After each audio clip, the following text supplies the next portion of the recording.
Bueno, Dios les bendiga a todos, estimados hermanos, amigos, todos los que nos estén viendo desde cualquier lugar del mundo con esto del internet. Cualquier persona en cualquier parte que tenga acceso puede estar aquí conectado con nosotros y les saludamos en esta hora de la noche. Estamos a las 9 de la noche del este de los Estados Unidos, transmitiendo los lunes.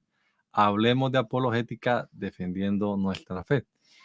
Y como les había ya anunciado previamente, pues hoy tenemos la continuación de una, no entrevista, sino un diálogo más bien con nuestro hermano Leonardo García y sobre política. El hermano Leonardo ha sido educado, formado aquí en los Estados Unidos, tiene una visión, como ustedes oían la vez pasada, particular acerca de la política. Por ejemplo, nos decía hace el programa anterior que los pastores pues no debiéramos inmiscuirnos en temas políticos, con casarnos con un partido o ni siquiera votar, porque eso resta un poco la autoridad moral que debe tener el pastor a la hora pues de predicar la verdad y de confrontar también el pecado, la injusticia y todo lo demás. Pero tema distinto también con los, digámoslo así, entre comillas, feligreses, los hermanos que no están dedicados de lleno a la obra del Señor tiempo completo. Decía él que nosotros somos como pastores, como empleados, le pertenecemos más bien al Señor Jesucristo, ya él debemos nuestra fidelidad. Pero que con los hermanos de la membresía, la feligresía, pues es otro cuento. Entonces el pastor debería más bien ilustrar, enseñar, sí hablar, que es una cosa que pues no acostumbramos nosotros oír, pero que desde su cosmovisión, desde su manera de ver las cosas, el pastor debería orientar también en temas políticos a la congregación sin decirles por quién votar, pero sí pues ilustrar. Y es de lo que vamos a continuar hablando ahora en esta conversación. Finalmente, pues la vez pasada decíamos también acerca de una noticia que salió por aquí. En algunos estados están regresando las Biblias a las aulas y él veía los pros y los contras también de esta noticia que está circulando por acá en los Estados Unidos. Estamos ya, les digo, a 20 días, a 2 semanas, pues, porque hoy es 7, pero dentro de 2 semanas exactamente ya están abiertas las votaciones para acá en los Estados Unidos eligiendo presidente, además aquí, y otras cosas más. Hay otras propuestas también que en diferentes estados se van a colocar, que sería bueno que ustedes le informaran. Entonces, para eso, para continuar este diálogo con este tema tan importante y actual, tenemos una vez más a nuestro hermano Leonardo García, a quien damos la bienvenida. Hermano Leonardo, bienvenido una vez más aquí a este programa que hacemos habitualmente con los pastores John Fredo Tálvaro, William Díaz, Thomas Harrison, y también nos ha acompañado el hermano Franklin Rivera. Pero pues en este especial estamos oyendo al hermano Leonardo García. Quiero decirles antes de darle la palabra al hermano Leonardo que usted nos puede escribir aquí. Hablemos de apologética, @gmail.com. Ahí estamos, nos puede escribir y nos agradaría oír también sus comentarios y también puede hacerlo aquí en vivo a través del chat de esta transmisión. Hermano Leo, ¿cómo ha estado? Hermano Adonai, Dios le bendiga. Muy bien, gracias a Dios y cordial saludo a toda la audiencia, a los hermanos que en esta hora nos escuchan. Y no, es un placer, gracias por la invitación. Es un placer poder compartir por este programa un tema tan interesante. Sí, yo creo que es de todas maneras, ¿qué le digo? La idea es como informar, ¿no? Como ilustrar, ¿no? Abrir los ojos. La vez pasada yo decía, hermano Leo, que la política aquí en los Estados Unidos se ve de otro contexto al que lo vemos desde, por lo menos en mi caso, desde mi contexto allá colombiano. Uno llega aquí y las cosas como que son distintas. Y bueno, es otra historia, ¿no? Allá en Colombia y en Latinoamérica, la, entre comillas, colonización fue con otro tinte religioso.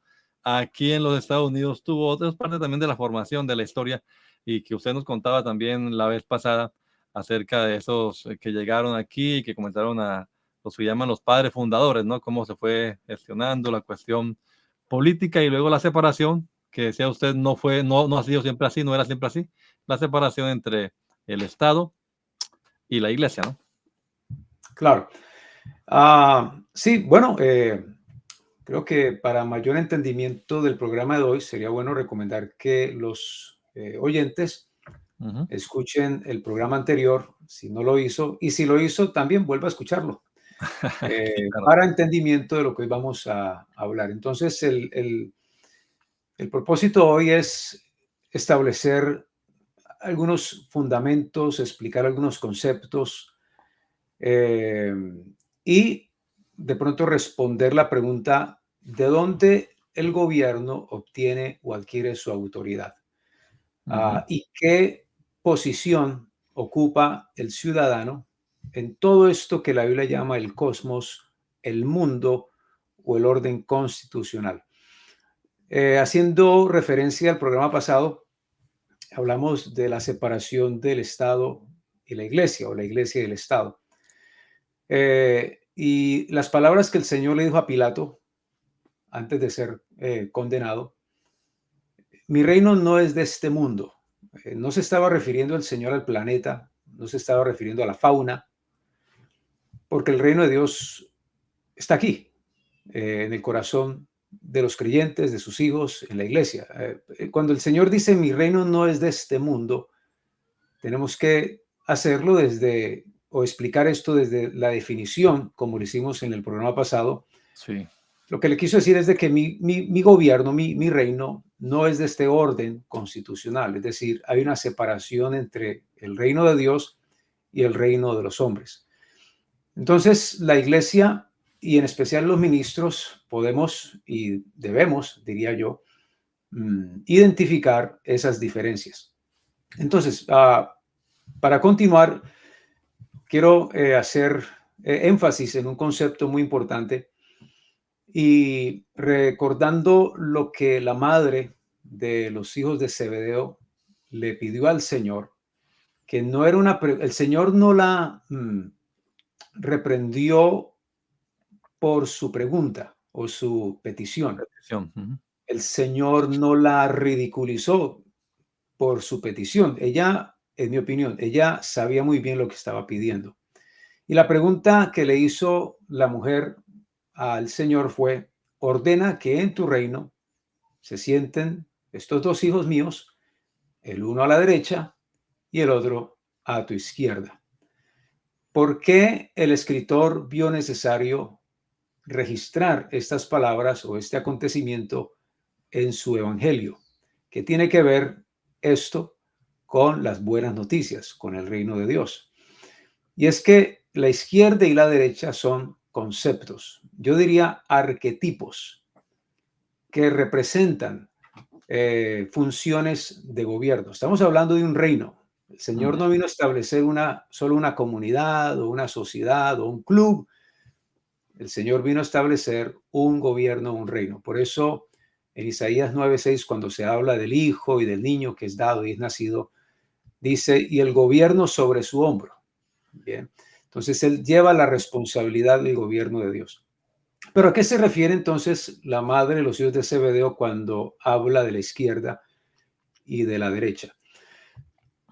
Estas dos direcciones, ¿no? O extremidades hablan de las funciones de un gobierno, porque, como dije, son arquetipos, y cuando hablamos de arquetipos, eh, hablamos de conceptos o de principios en contextos culturales, psicológicos o simbólicos a lo largo de la historia.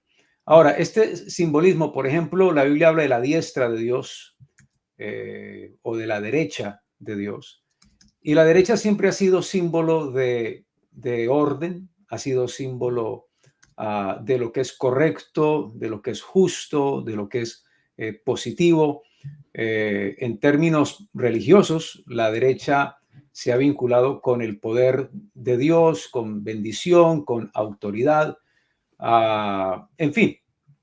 Y también la derecha se ha relacionado con el sexo masculino. ¿Okay? Ahora, digo todo esto para poder explicar lo que quiero Ujú. explicar más adelante. Entonces, la izquierda, hablemos de la izquierda o la siniestra, ¿bien? Se ha comparado o representa lo caótico, lo negativo, a la izquierda, Lo y débil hablamos, también, ¿no? exacto, en su connotación negativa, porque hay una connotación positiva de la izquierda, porque pues la izquierda no es mala, ¿no? La Sí. izquierda tiene su función en el cuerpo.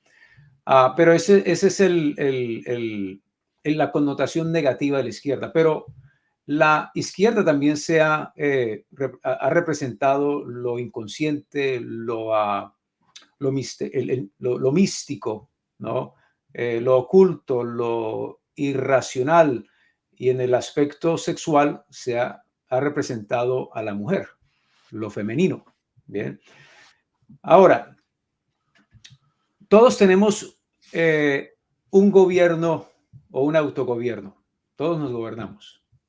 Todos tenemos control de nuestros pensamientos, de nuestro cuerpo, de los miembros de nuestro cuerpo, nuestras ideas, etc. Y esto se manifiesta o se traslada a otros ámbitos. Por ejemplo, la familia. En una ceremonia matrimonial, donde usualmente se posiciona el hombre y la mujer. Entonces, el hombre está a mano derecha del altar. La mujer entonces va entrando, va haciendo su marcha, llega hasta la presencia del ministro. El ministro pregunta: ¿quién entrega a esta mujer? El hombre, el padre dice: yo, fulano y tal, la entrego, y la recibe el novio, y la novia se posiciona a mano izquierda del novio. ¿Correcto?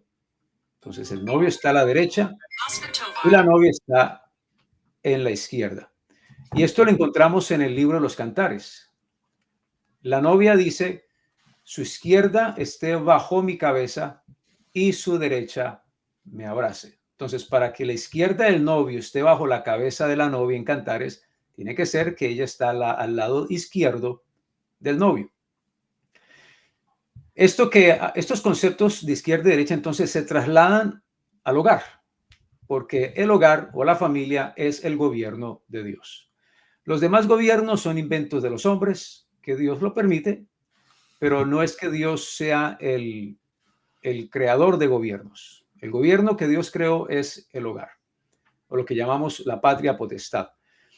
La mujer entonces tiene una función en el hogar, y la mujer es la que nutre. La mujer eh, provee cariño, provee afecto.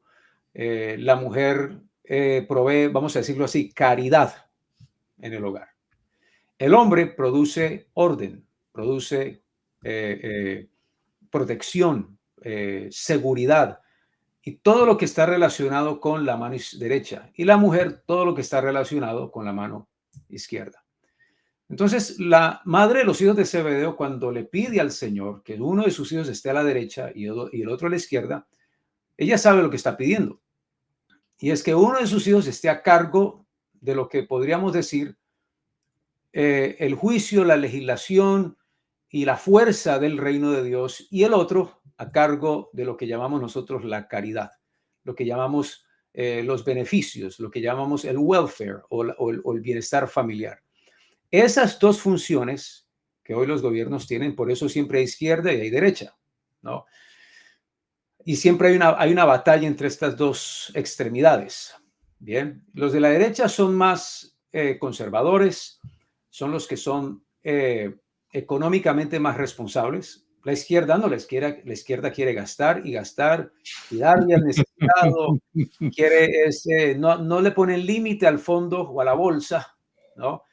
Pero la derecha sí, y ambas cosas son necesarias. El problema es que cuando ambas extremidades o ambos poderes han sido corrompidos, entonces hay una lucha entre ellos. Bueno, yo Porque, había oído, Leonardo, el origen de eso de extrema derecha, extrema izquierda o derechistas y izquierdistas desde la Revolución Francesa. Desde ahí tenía la idea de que surgía, pues, los que sentaban a la derecha del presidente eran los que estaban pues a favor de la monarquía, como los conservadores, digamos, y los que estaban a la izquierda del presidente en aquella época, pues eran los que querían como un mundo más igualitario para todos, que se acabaran las redes sociales, en fin, que no Claro, al rey, ¿cierto? Era claro, como la idea que tenía el origen de izquierda y derecha en las cuestiones políticas. Pero bueno, ya correcto. veo desde tu perspectiva que la explicación va desde mucho más atrás. También quería comentarle que en la Biblia hay un juez, ¿no? Ahot, que era izquierdo. Y pues en esa época el que era izquierdo era como símbolo de debilidad también, ¿no? Del débil, pero ese débil fue el que usó el Señor para darle la libertad al pueblo de Israel en aquel entonces. Claro, hablando de Israel, ambas funciones estaban a cargo, la izquierda, por ejemplo, que es lo que hablamos del bienestar familiar, el aspecto materno, ¿no? De una sociedad. La izquierda estaba a cargo del sacerdocio. El sacerdocio es representado como una mujer. El sacerdocio, aunque todos son hombres, en naturaleza es femenino. Lo mismo es el ministerio. Nosotros los ministros, como cuerpo, como asamblea, por naturaleza tenemos un aspecto femenino porque nutrimos, cuidamos, protegemos, etcétera. Pero en la antigua Israel, como también lo fue en la antigua Roma, porque estas naciones en su origen, no estamos hablando del año 27 antes de Cristo, cuando Augusto, aunque su nombre no me recuerdo, pero fue llamado Augusto, ahí comenzó el Octavio. imperio y terminó la República de Roma, pero en su comienzo el rey, al igual que en otras naciones, el rey no solamente era el rey, era el sacerdote, era el legislador y era el juez. Sí, Pero en la monarquía antigua, absoluta. claro, claro, es decir, lo religioso y lo político, lo civil eran una sola cosa. Pero en la antigua Israel, la derecha, la fuerza, el orden, el poder, estaba en manos del pueblo, de los príncipes, no en manos de un rey, porque no había rey en Israel. A veces malinterpretamos el último versículo del libro de los jueces que dice que cada uno hacía como bien le parecía y eso nos parece malo, pero no es malo, porque Israel fue próspero, Israel fue un pueblo fuerte, Israel fue un pueblo bendecido durante el tiempo de los jueces. Lo que sucede es que el poder del pueblo, y esto vamos a hablar de este tema más adelante, no estaba concentrado en una figura. Todo príncipe en Israel, todo padre de familia era un príncipe en Israel, su esposa era una reina, sus hijos eran príncipes en su casa. Cuando Dios necesitaba un líder, Él les levantaba un juez temporal. ¿Okay? Porque el rey era Jehová. Ellos no estaban ellos no eran una anarquía. Ellos tenían una monarquía o una teocracia donde Jehová era rey.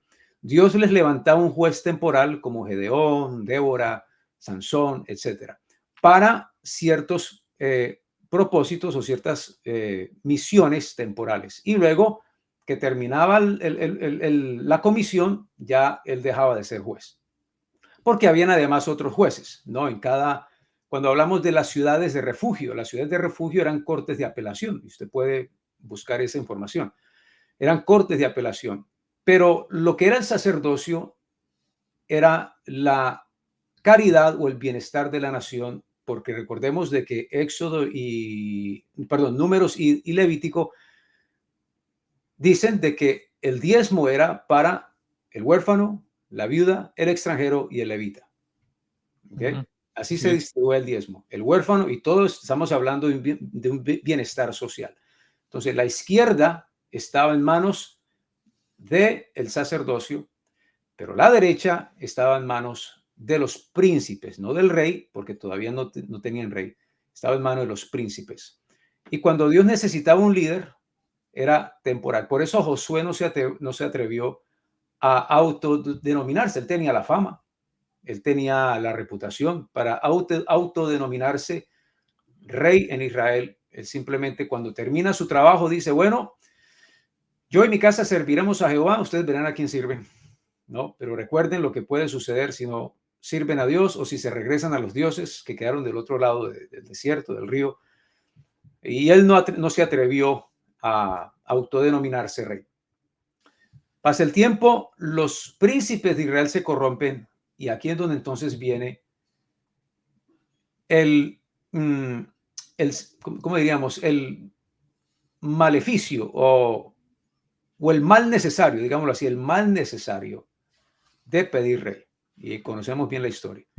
Entonces, ¿qué hacen los príncipes? Los príncipes lo que hacen es depositar de su patria potestad, depositar de su autoridad en una figura a quien llamaron rey. Y el Señor les dice las consecuencias de pedir un rey. Ahora, ¿esto qué tiene que ver con nosotros? Porque nosotros, la sociedad, hemos hecho lo mismo.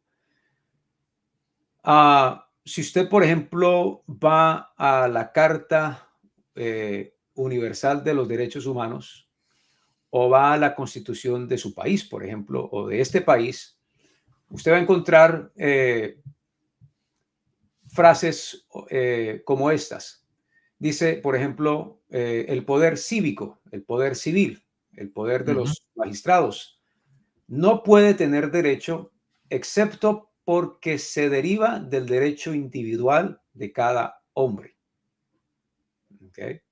Entonces, el poder del gobierno proviene del pueblo, del consentimiento, como dice la Carta Universal de los Derechos Humanos, del consentimiento de los gobernados.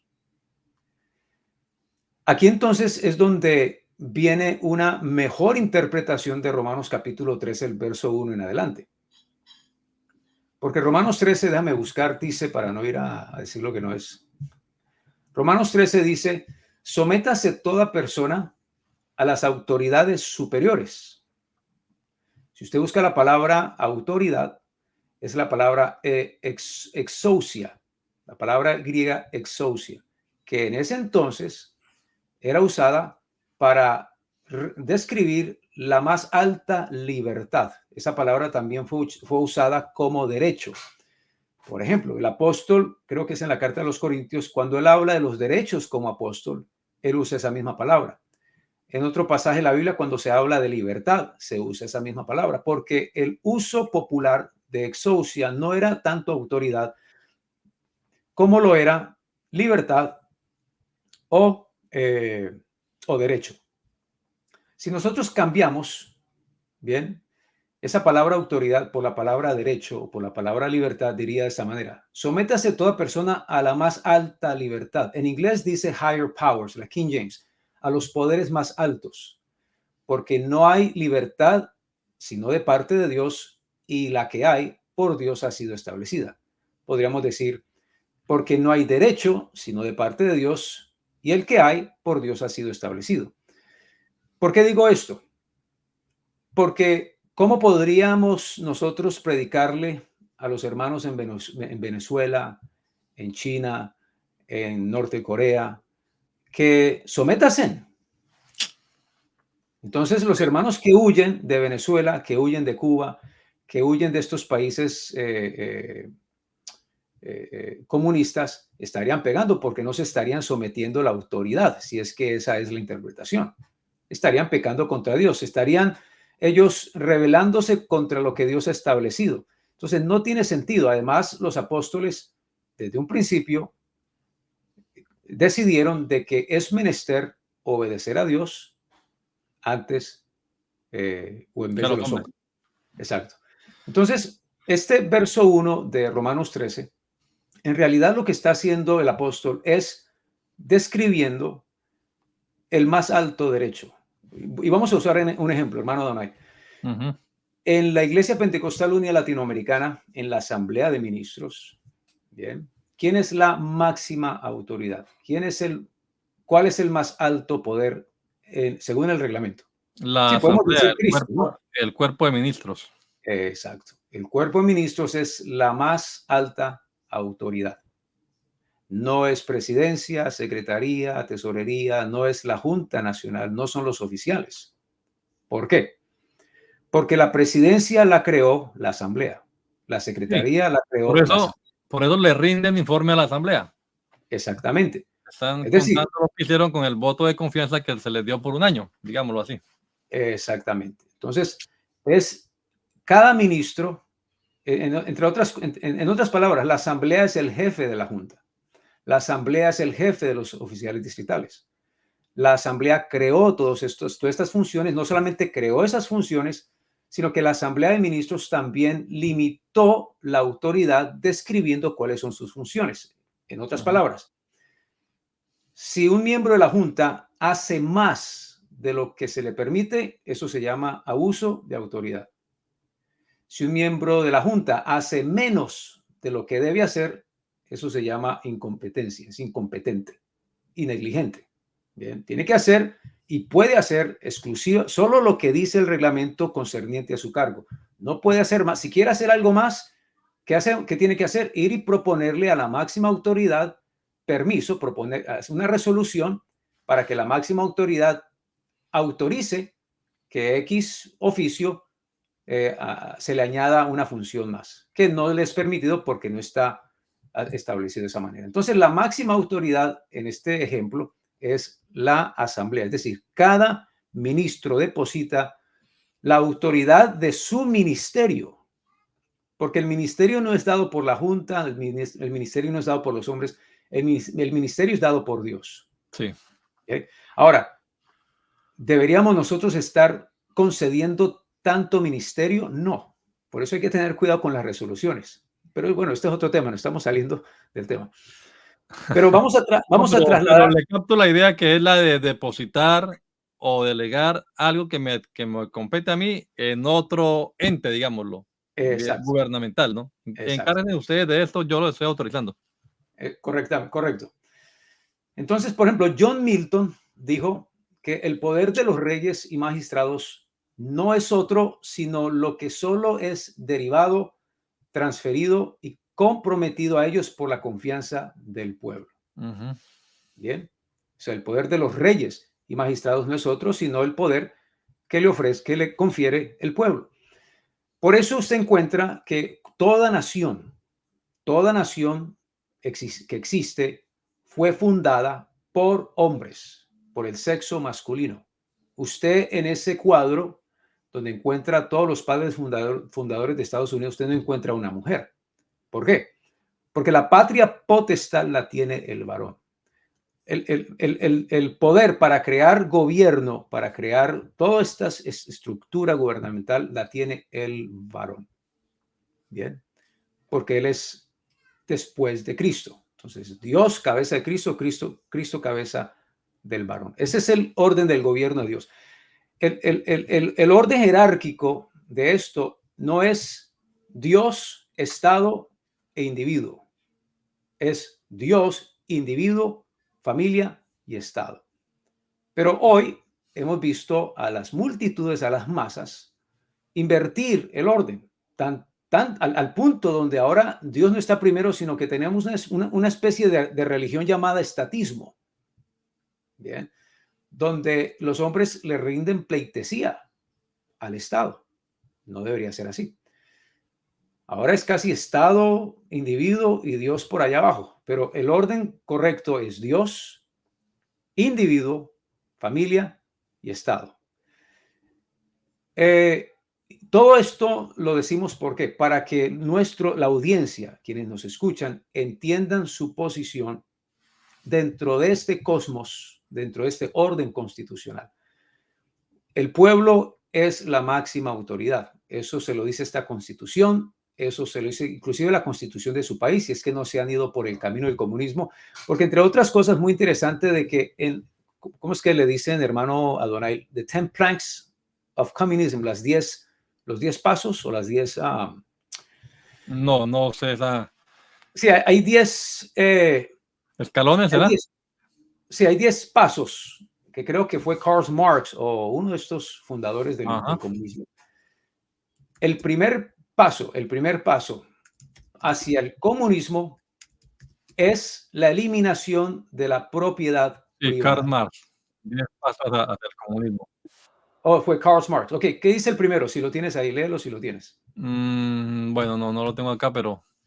Ok, el primer paso es la eliminación de la propiedad privada. Y esto tiene un gran significado hasta espiritual. Es espiritual. ¿Por qué el propósito principal del comunismo es eliminar la propiedad privada? Bueno, ustedes recuerdan cuando Israel fue llevado cautivo, que luego Dios permitió que Nehemías y Esdras no recibiesen cartas y permisos del rey para reconstruir el templo. Una de las cosas que se dijo fue que todo hombre debía regresar a su familia. Aquí lo tengo ya. Ok, El primero es la expropiación de la propiedad de la tierra y ahí está. empleo de la renta de la tierra para los gastos del Estado. Exacto. Es la expropiación. Por eso usted encontró a Chávez cuando él entró en poder. Pasaban las noticias, iba a un edificio, iba a un negocio, exprópiese, exprópiese, exprópiese. Es lo primero que hace el Lo voy a leer comunismo. así rapidito como para que los amigos, aunque lo pueden Claro, consultar por ahí por internet. Aparte de ese, segundo, fuertes impuestos progresivos. Tercero, supresión del derecho de la herencia. Cuarto, confiscación de la propiedad de todos los emigrantes y sediciosos. Cinco, centralización del crédito en manos del Estado por medio de un banco estatal. Sexto, centralización del transporte en manos del Estado. Séptimo, multiplicación de las fábricas nacionales, medios de producción y mejora de tierra, todo a cargo del Estado. Octavo, proclamación del deber general de trabajar, creación de ejércitos industriales, principalmente en el campo. Noveno, articulación de las explotaciones agrícolas e industriales, tendiendo a ir borrando diferencias entre el campo y la ciudad. Y décimo, educación pública y gratuita para todos. ahí está. Ok. Así de que nuestros países han estado en el camino del comunismo por años. ¿Okay? Porque todo esto es la centralización del poder de la autoridad de cada individuo. Es la centralización. Aquí, vea, hermano, esos 10 pasos que usted acaba de leer, y tal vez no me van a entender lo que voy a decir a continuación, de pronto, si hay otra oportunidad, lo explicamos. Esos 10 pasos, si pudiésemos, ¿cómo diríamos? Crear una imagen de todo lo que allí se dice, de todos esos propósitos y objetivos, sería el becerro de oro en el desierto. ¿Okay? El O el becerro becerro ahí de oro. en Wall Street también. ¿Se ha visto ahí? En Wall Street hay un becerro de oro que llega a la gente. Bueno, claro. Bueno, yo diría no solo Wall Street, yo también diría lo que llamamos el Social Security, ¿okay? Porque es la centralización de todas estas cosas. El problema ahora, volviendo a izquierda y derecha, Ya. el problema es que ahora la izquierda y la derecha no tienen una separación. Tiene que haber una separación de estas cosas. Por eso usted nota que en la teocracia de Dios para Israel, la izquierda era separada de la derecha. Es decir, el sacerdocio totalmente separado de la monarquía. Había una separación visible. El uno no podía intervenir en el otro. Había una separación visible. Porque todavía el pueblo y la autoridad y el poder estaban todavía en el pueblo, aunque muchas cosas se transfirieron o se le entregaron al rey, a la monarquía. Pero en el tiempo de los jueces, el poder estaba totalmente en el pueblo, sino que ellos fueron negligentes, bien, perezosos, y dijeron, queremos que un rey haga todas estas cosas. Pero había una separación. Hoy no. Hoy tanto el bienestar familiar o social y lo que es la justicia, el orden, todo está en manos del mismo ente gubernamental. No debería ser así. Lo que es el bienestar familiar, social, la caridad, el welfare, la ayuda a los necesitados, eso no debería estar en manos del Estado. Debería estar en manos del pueblo por diferentes comunidades caritativas, como por ejemplo la iglesia, entre otras. ¿Okay? Pero eso debería estar en manos del pueblo, no del Estado. ¿Por qué? Porque la caridad no se puede subsidiar con impuestos. Eso es una controversia. El Estado no puede hacer caridad, porque la caridad debe de hacerse, o el bienestar social debe de hacerse por contribuciones voluntarias. De otra manera no sería caridad. ¿Qué es caridad? Es amor. ¿No? Y usted no paga impuestos con amor, o por amor, o para amor. Pero lo que llamamos el beneficio social, y que eso es una tajada grande del presupuesto del gobierno, todo eso es subsidiado con impuestos. Así de que el pueblo no está ejerciendo las virtudes que debería de ejercer, que debería de practicar, de ejercitar, sino que se las ha dejado todo. La izquierda y la derecha están en manos de lo que llamamos el Congreso y la Casa Blanca. Bien, Ok. no debería ser así. Ajá. Y ahora en los partidos políticos o en las tendencias hay, porque uno escucha izquierda, derecha y realmente uno piensa en lo que usted nos está diciendo ahora, ¿ya? La izquierda, la caridad, la parte religiosa y lo que nos explicó ahora, la derecha, pues los magistrados y tal.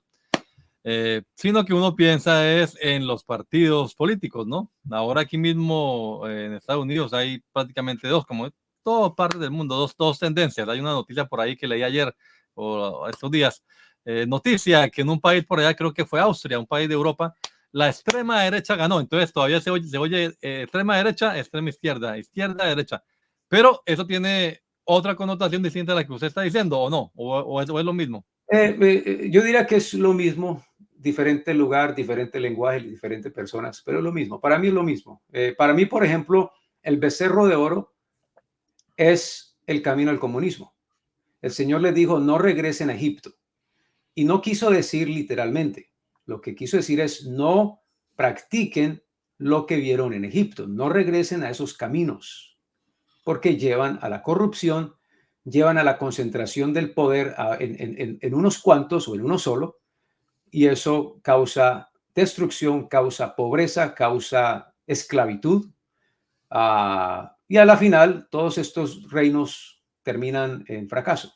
¿Por qué? Porque el pueblo fue negligente. Es decir, en mi opinión, el tirano, hablemos de la tiranía, es el castigo de Dios para un pueblo negligente, para un pueblo que no quiso encargarse de sus deberes civiles, que quiso simplemente levantarse a comer, como dijo el profeta Israel, ¿no? Un pueblo, ¿cómo Sí. es que dice? Pueblo se sentó a comer y a jugar, ¿bien? Que eso tiene un significado, no es que literalmente están jugando, ¿no? Mira la petición que hicieron los príncipes de Israel a Aarón, porque claro, su líder, Moisés, desapareció, no sabemos qué le ha pasado y necesitamos organizarnos, Aarón. Tenemos aquí cientos de huérfanos, se está muriendo la gente en el desierto, estamos hablando de más de 1 millón de personas en un desierto. Necesitamos aquí personas inválidas, personas con necesidades y necesitamos organizarnos. Ellos tenían razón. Y la petición fue esta, haznos dioses, Ajá. haznos dioses. Y inmediatamente nuestro cerebro, gracias a Hollywood y a las películas, ¿no? Del pueblo danzando alrededor de un becerro y haciendo fiesta con panderos, no necesariamente fue lo que sucedió. Cuando ellos dicen haznos dioses, no se está refiriendo al becerro. Que vayan Haz, delante de nosotros, dicen, ¿no? Ellos querían. haznos, Ujú. mira la petición, haznos dioses. Porque la palabra dioses, entre otras cosas y definiciones, por deferencia se refiere a magistrados y a jueces. Eso lo puede buscar usted en el Sí. diccionario Strong's o en cualquier otro diccionario bíblico. La palabra Elohim no solamente se refiere al Dios Todopoderoso. La palabra Elohim, por deferencia, se refiere a magistrados y a dioses, porque si alguien tiene el poder de juzgarme, tiene que ser un Dios, con D minúscula por lo menos. Pablo no lo negó, Pablo lo reconoció, aunque hayan muchos dioses y muchos señores, porque hay muchos dioses en el cielo y en la tierra, para nosotros hay un solo Dios, Jesucristo. Así que sí hay muchos dioses. Si usted busca, hermano Adonai, la palabra jueces, la primera vez que se registró la palabra jueces en el Antiguo Testamento, mire la palabra que se usa en el hebreo. Yo sé que tenemos poco tiempo, tenemos 15 minutos, pero haga esa búsqueda porque es muy interesante y sirve de información para toda la audiencia. La primera vez que se usó la palabra jueces en el Antiguo Testamento, búsquela en hebreo y mire lo que dice en el hebreo. No tengo conmigo la... Ok, un momentico. Usted sí tiene Ah, allí. jueces. ¿Jueces literalmente o juez? Jueces, la palabra Está jueces. Es en Éxodo Éxodo 21:6. 21:6, sí. ¿Qué palabra Dice, hebrea se usa? entonces su amo lo llevará ante los jueces. Vamos a mirar. Ah, a buscar aquí 21:6, ¿qué palabra la que usa? Sí, vamos a ir aterrizando el tema a nuestro contexto acá en Estados Unidos principalmente, que es la idea del día de hoy. Jueces, esta palabra es la palabra Elohim. Exactamente. Y según Jesucristo, ¿a quién llamó dioses? A quienes vino la palabra de Dios, es decir, a los que subieron con Moisés al monte para recibir la ley de Dios. Hoy Mm, nosotros tenemos dioses. El Congreso está lleno de ellos. Los dioses supremos de cada nación es la Corte Suprema. ¿Okay? Estos son los magistrados, esos son los Elohim de jueces, sí. del mundo. ¿Okay? Ujú, Entonces, si usted va al Capitolio aquí en Washington, ujú. y usted entra a esa rotunda y al dome Al domo, que sí. hay, y usted mira hacia arriba, usted va a encontrar un fresco bien hermoso con diferentes figuras, y usted va a encontrar la figura de George Washington. Ese domo, ¿no? Ujú. Se llama el apoteosis de Washington. ¿Okay? Y la vez que yo estaba ahí, le pregunté al que estaba explicando qué significa apoteosis. Y él decía, la palabra apoteosis significa la elevación a la divinidad de George Washington. ¿Okay? Ya. Apoteosis de Washington. Sí, lo estaban haciendo Dios. Exactamente. ¿Por qué? Porque por deferencia, Elohim, o digamos más bien los jueces y magistrados, son dioses con D minúscula. Ahora, ¿por qué digo todo Vamos a esto? mostrar aquí la imagen para que la vean ustedes, Bien, bueno. queridos hermanos, mientras hermano sigue. Usted puede seguir hablando, yo le muestro aquí la foto que Ok, encontré de la apoteosis de Washington. claro. Ahí Entonces, está. cada vez que el presidente escoge un juez a la Corte Suprema, está escogiendo un Elohim, un Dios. ¿Okay? Por eso los príncipes de Israel dijeron, haznos dioses que administren la riqueza común. ¿Y qué hizo el pueblo? Trajeron oro, trajeron cosas y crearon la centralización de la economía de Israel. ¿Qué hizo Dios? A Dios le disgustó porque Dios sabe hacia dónde se dirigen esta clase de gobiernos. Les hizo desmenuzar el becerro, molerlo y se los hizo tomar, que en mi opinión, eso es un lenguaje literario, no es literal que se tomaron el oro en agua. Lo que quiso decir Dios es, regrésenlo a sus poseedores. ¿Por qué? Volviendo al tema entonces. ¿Por qué el comunismo lo primero que hace es eliminar la propiedad privada? Porque si no hay propiedad, no hay derechos. ¿De dónde proviene tu derecho? Tu derecho viene de lo que es propio. Este teléfono es mío porque es propio, es mío. Si es propio, yo tengo derecho a hacer lo que yo quiera con él. Ujú. Tu teléfono no es mío, es propiedad privada, es propiedad tuya. Para yo poder hacer algo con él, yo tengo que pedirte un permiso, una licencia y usted otorgármelo. Cuando removemos la propiedad privada, porque en el comunismo es todos en común, todos tenemos por igual, todo. Nadie tiene más que otro, nadie puede hacerse ilusiones, nadie puede soñar, nadie puede salir adelante, todos tenemos por igual. En el comunismo no solamente la propiedad ahora viene a pasar a manos del Estado, sino que nuestros propios hijos son propiedad del Estado. Todo lo que tenemos es propiedad del Estado. Eso es lo que se quiere implementar en todas las naciones porque el comunismo ha logrado sacar su cabeza, ¿no? Ha logrado salir del closet, por decir algo, y casi intoxicar todas las agencias de gobierno para poder establecerse. Y creo que eso podríamos decir que vendría a ser como el caballo rojo de Apocalipsis, ¿no? Sí. Ya que pues el comunismo tiene esa Y la, connotación rojo. el gancho, pues, digámoslo, el anzuelo es, vamos a darle a los que no tienen. Entonces, la gente pensando en tener, Claro, comienza como a elegir o a inclinarse por ese sistema que al final lo que va a hacer es llevarlo a la bueno, miseria. claro, si ustedes buscan, por ejemplo, a Polibio, que fue un estatista y filósofo, creo que fue romano, Polibio, antes de que Roma llegara a su desgracia, Polibio casi como profeta, ¿no? Tal vez profeta para su propio pueblo, ¿no? Él lo anunció. Él dijo de que las masas, él viendo a su pueblo en esa disolución, digo, las masas escogen un tirano que esté libre de su propia ruina. Escogen un tirano para que los gobierne, para que les dé, para que les provea. Y luego entonces Dictador todos griego, terminan como dice él, todos terminan como salvajes y todo termina en violencia.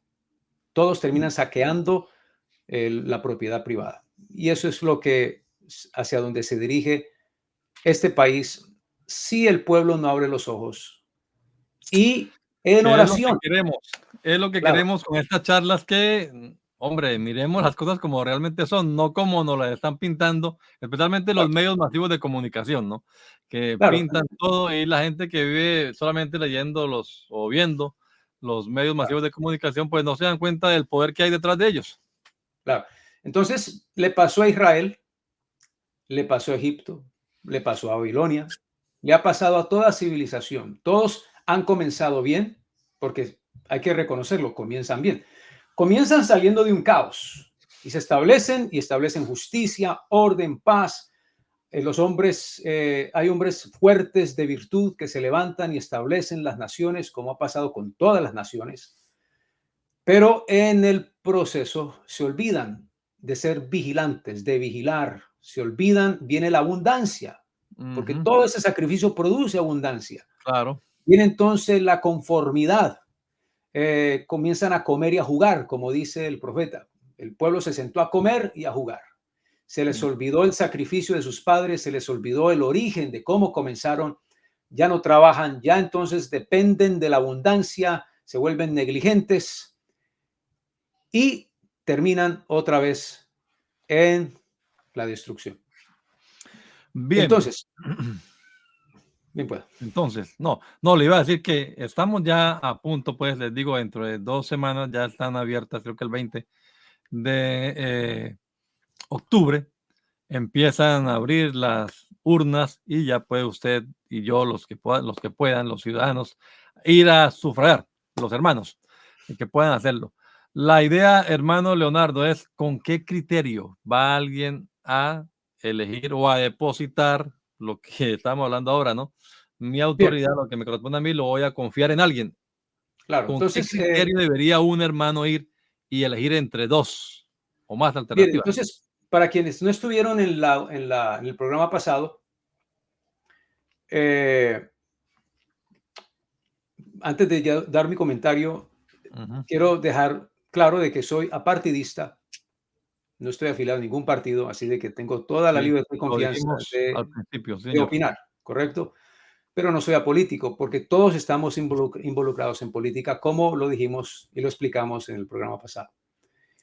Esta decisión es algo que afecta su vida, afecta a sus hijos, afecta cómo nos relacionamos con nuestro prójimo, porque lo que hoy nosotros llamamos política, antes se llamaba religión. Y viene a ser religión, porque la religión es la manera en que nosotros nos relacionamos. Es más, la palabra religión viene creo que de religare, de ligar, Ujú, de unir. ley, de unir. Y todos estamos unidos por algunas leyes. Ujú. Así de que, ¿cómo deben de hacerlo? Deben hacerlo en oración, porque debemos ser santos en toda nuestra manera de vivir. Y lo que define cómo vivimos en este país o en cualquier otro país es escogiendo qué partido y qué candidato va a controlar la bolsa y las políticas que van a definir cómo nuestros hijos son educados. Van a Eh, definir, inclusive, si la iglesia continuará teniendo libertad de culto.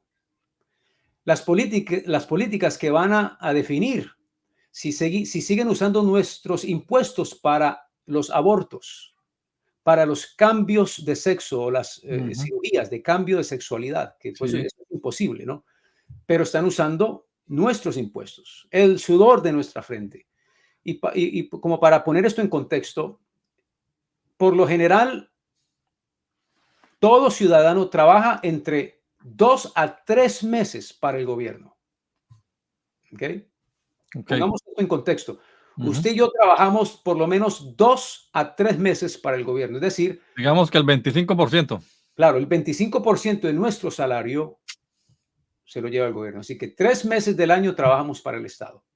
Piense si en realidad es importante o no entender lo que estamos hablando, entender qué es lo que vamos a hacer y con qué criterio y convicción, sobre todo, con qué convicción hacerlo. Entonces, si tienen alguna pregunta, déjenlo en los comentarios, Ajá. pero hay que hacerlo en la luz que nos ofrece y nos arroja el Espíritu Santo y su palabra y ser sabios en esta decisión que va a definir eh, toda nuestra, casi toda nuestra manera de vivir en este país o inclusive en el país donde usted vive, porque es lo mismo, es Sí, decir, no ha cambiado, es lo mismo. igual se tiene que elegir. O hay hermanos que dicen, no, hermano, de todas maneras, Dios verá. Dios es el que pone y quita reyes. Yo no me meto en eso. La Eh, iglesia es una cosa, ya ellos. Pero de no, todas maneras, esa persona, no, aunque... no, hermano, ah, no, perdón que le interrumpa, eso de que Dios quita y pone reyes, ujú, sí, pero ¿cómo lo hace? ¿Por medio de quién lo hace? sí, exacto. Nosotros no estamos en una monarquía ahora, no somos, Estados Unidos no es una monarquía, es una democracia, ¿no? Claro, sí es Entonces, democracia. ¿cómo se elige? No el rey, porque no es el rey, ¿cómo se elige el presidente y todo su gabinete? ¿Cómo Va Dios la, lo elige? va la gente a votar. Va la gente y sufraga ya. Sí. Exactamente. Entonces, Entonces, háganlo, háganlo de tal manera que usted promueva la verdad. sí, lo que quiero decir es que algunos se abstienen, no dicen, no, yo no me meto en eso, allá Dios verá, Dios es el que pone y quita reyes, yo no me meto, la iglesia es una cosa y el Estado es otra, y ellos verán. Pero que a pesar de que el hermano se abstiene y todo, y que no debería, desde mi punto de vista, hacerlo, ¿por qué? Porque a pesar de que haga eso, de todas maneras, las leyes que allá se aprueben sí lo van a regir, lo que dice usted, los impuestos y todo, él también tendrá que pagarlos, y de su sudor hará algo que él quizás, si hubiese Claro, ido, había votado en contra, ni siquiera tiene la conciencia de que voté en contra de eso, sino que exacto. no No, dice no, nada. no se divorcie de su subsidio. Usted está subsidiando con sus impuestos una forma de gobierno. No se separe de eso. Por lo menos eh, al votar, usted está decidiendo cómo es que su dinero, su vida, porque no estamos hablando de billetes, nada más estamos hablando de su vida, cómo es que esos 3 meses de vida van a ser utilizados. ¿En qué se van a convertir? Porque el dinero es una herramienta de conversión, un instrumento de conversión. Bien, se va a convertir en más propaganda que corrompan la mente de nuestros hijos, se va a Ujú. convertir en más propaganda y procedimientos médicos que destruyen el cuerpo de aquellos jóvenes que en su confusión piensan que son hombres, que piensan que son mujeres, mujeres que piensan que son hombres o quién sabe qué más. Entonces, ¿cómo vamos nosotros a no decidir o a no definir cómo es que estos siervos públicos, servidores públicos, van a administrar y a usar 3 o 2 meses de nuestra vida? Y otra cosa que yo recomendaría, Leo, es que los que hagan uso de ese derecho que tiene cívico de ir a sufragar, a elegir, se informen antes, porque hay propuestas, por ejemplo, acá en el estado de New York, hay una propuesta que va a salir allí acerca de lo que usted dice.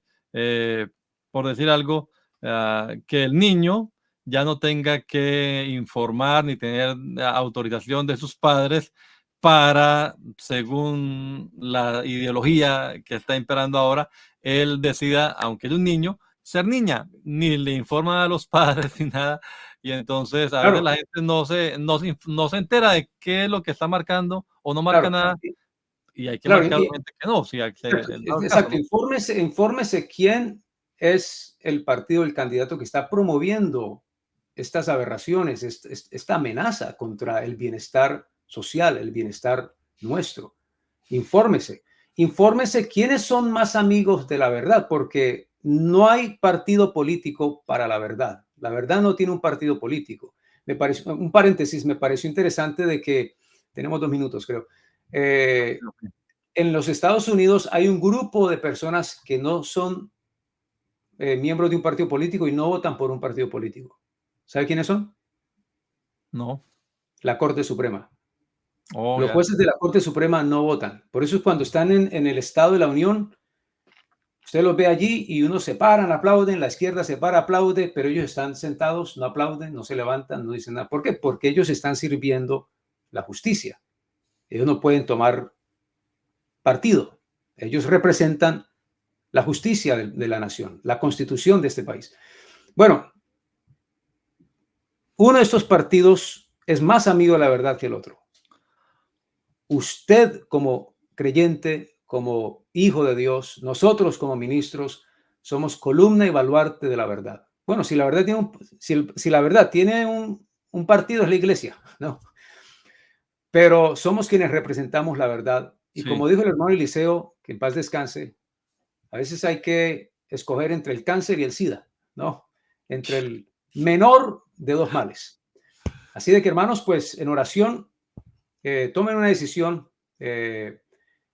y decida hacia dónde usted cree que debe dirigirse esta nación.